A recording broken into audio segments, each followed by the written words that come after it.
পা উপরে উঠাও, সোজা করো। হ্যাঁ সোজা। আরো আপু আরো উপরে। এখন কি পা সোজা হচ্ছে? এখন ভাঁজ করো, পা ভাঁজ করো। হ্যাঁ, এখন কি পা ভাঁজ হইছে? ঠিক আছে। আমার নাম হচ্ছে রায়ান খান। বয়স কত? বয়স হচ্ছে 18। আপনার কি সমস্যা ছিল? আমার অ্যাক্সিডেন্টের কারণে হাঁটুর হাড় ভেঙে যায়, পরে হাড় জোড়া লাগার পর হাঁটু আর ব্যান্ড হয় না, ভাঁজ হয় না, হ্যাঁ হ্যাঁ। ফিক্সড হয়ে গিয়েছিল। পরে ভাজি হতো না আপনার নাকি? ভাঁজই হতো না। 5% মতো ভাজ হইতো? 5%-এর মতো। তা হইতো না, তা হইতো না, একদম স্ট্রেট সোজা থাকতো। জি। তারপর আপনি তারপর ইফতেখার আলম স্যার অনেক ডাক্তারকে দেখাইছেন আপনি, হ্যাঁ, কোনো শুরু হওয়া পান নাই। তারপর ডাক্তার ইফতেখারুল আলম স্যারের চেম্বারে পপুলার স্যারকে দেখান।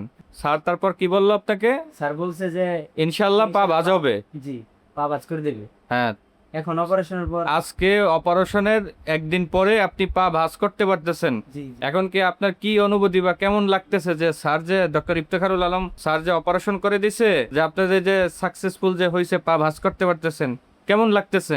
অনেক ভালো লাগতেছে। তা আপনি কি স্যারের প্রতি সন্তুষ্ট, খুশি? জি জি জি জি তো স্যারের জন্য দোয়া করবেন। হ্যাঁ জি। জি, আসসালামু আলাইকুম। এখন কি অপারেশনের পরে হাঁটতে পারতেছো তুমি? পা তো ভাঁজ হচ্ছে না? ঠিক আছে।